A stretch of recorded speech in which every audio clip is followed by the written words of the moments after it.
Chemistry rocks. Energy changes in chemical reactions. So some of the sources of energy that we've talked about, a few of them, that produce energy are from the food that we eat and the fuel that we consume. Both of those are reactions, chemical changes, that give off energy. And so we're going to focus in this chapter on the energy that is produced in the form of heat, and we're not going to worry about something called work, which your book introduces, that we will skip at this point in time. So as you're reading through the chapter in studying thermochemistry, we're going to ignore right now work. Even though it is work to do these problems, we're not going to use the subject of work. That will largely be addressed in physics.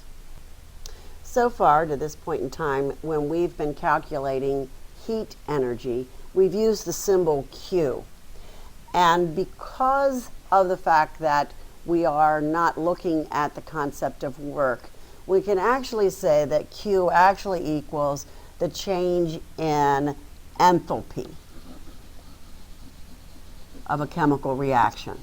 Enthalpy is just another way of expressing the energy either absorbed or given off, and if work is not used or ignored, then Q equals this change in enthalpy.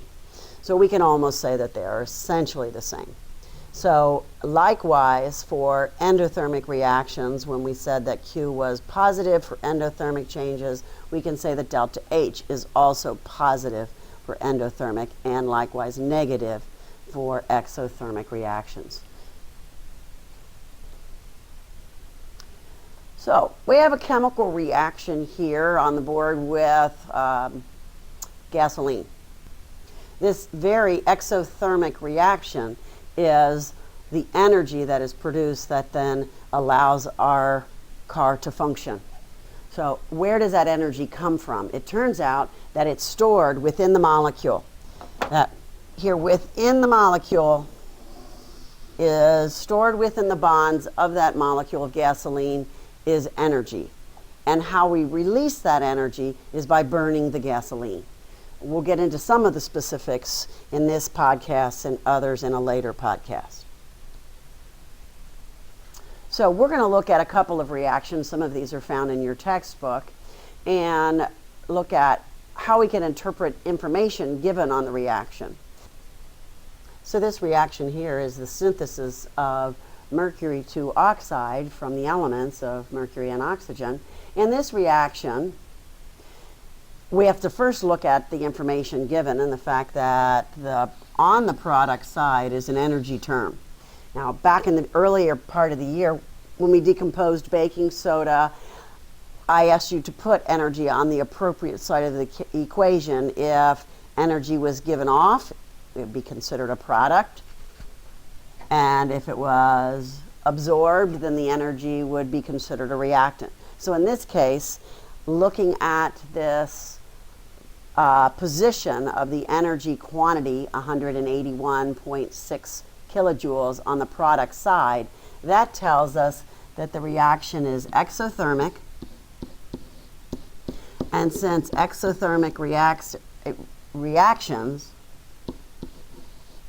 the value of delta H is negative, then the value of delta H actually is minus 181.6 kilojoules. So one of the things that we can do is simply indicate that delta H is negative, that the reaction is exothermic by giving a value of delta H. That's one way. The second way would be to show the energy term in the equation. So you should be able to start here and put the value into the equation. Notice that I don't have a negative sign in the equation, and the reason for that is because the negative sign indicates that it's exothermic. Because it's exothermic, we put it on the product side. Likewise, if you see energy on the product side, then you would conclude the reaction is exothermic, and thus then you could determine that the value is negative for delta H. So just be comfortable looking at equations in that way and deciding, are they exothermic, are they endothermic, how much energy is given off. Now before I move on to the next slide, let's call attention to something. What this means is if I take 2 grams of mercury, 2 moles of mercury, and react it with 1 mole of oxygen to form 2 moles of mercury oxide, mercury 2 oxide, I also give off 181.6 kilojoules. If I use less than 2 moles of mercury or less than 1 mole of oxygen, I'll produce less than 181.6 kilojoules. So we can use this kind of information to do stoichiometry type problems. And now, instead of just simply looking at the formulas of the reactants and the products and the coefficients in the balanced equation, we can also use the energy term to help us calculate the amount of energy given off in a reaction. So what happens if we turn the reaction around back the other way? So if we take this reaction, which is a synthesis, and we go to the reverse reaction, now this is a decomposition, then the energy term ends up on the reactant side. So in this case, this reaction is endothermic. And this numerical value then, although it's the same number, because it should be, whoops, forgot a coefficient here, should be the same proportions, the value of delta H this time, when you reverse the equation or flip it, is positive 181.6 kilojoules. So flipping the equation around to make the products the reactants and the reactants products also changes the sign of delta H. So what if, here we are now down here, what if I take an equation and I multiply it by 2 or whatever value I want? Right? If I take this equation here and multiply it by 2, now not only are the coefficients double, but the energy term is double.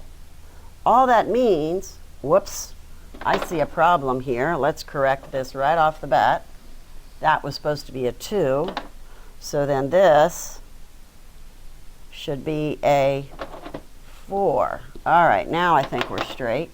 So that means that if I react or I decompose 4 moles of mercury 2 oxide to produce 4 moles of mercury and 2 moles of oxygen, I'm going to need 363.2 kilojoules of energy in order to accomplish that, an endothermic reaction. So let's go to the problem asked in your text from page 226, the energy to decompose 1 mole of mercury oxide, just 1 mole. So we go to the equation that we wrote earlier.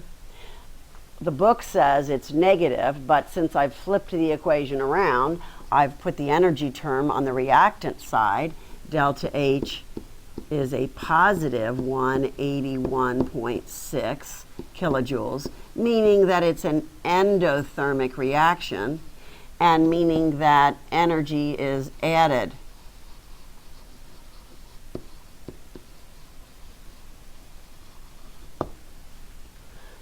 So if I'm going to decompose 1 mole, I'm going to start, that looks like my given.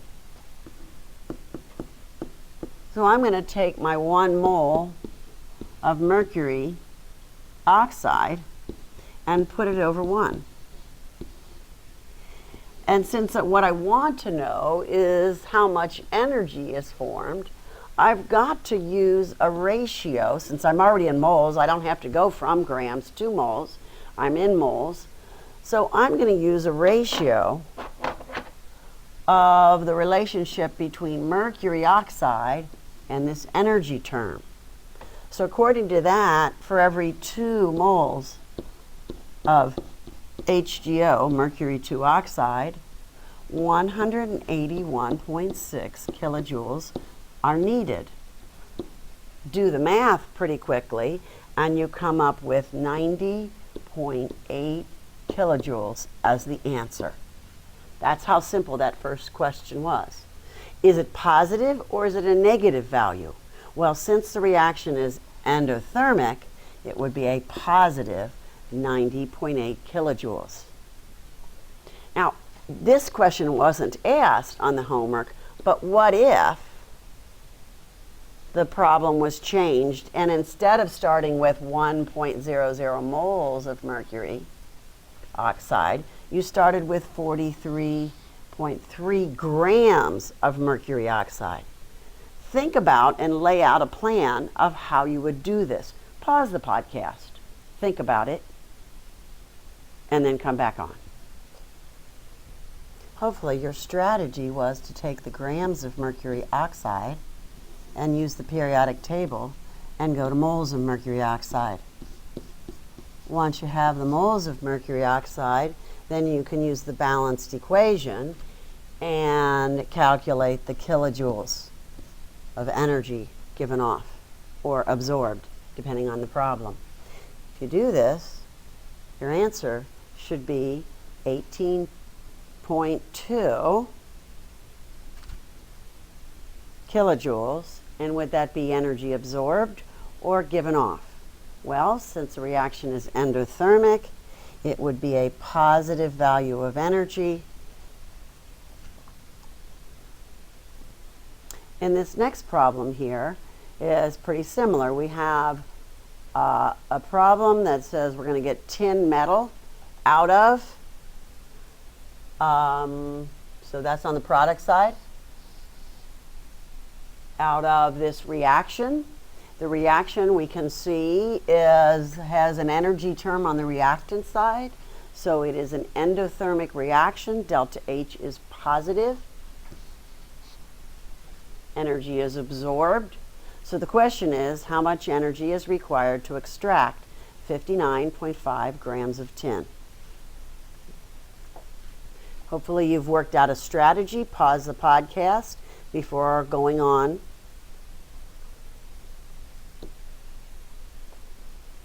And you can see the setup here, going from grams to moles and then using the coefficients. In this case, it happens to be 1 mole of tin for every 192 kilojoules. Again, the process is such that we can just use dimensional analysis in the same way that we've been doing it all along. And this time, the value of energy is, since it's absorbed, is again a positive value.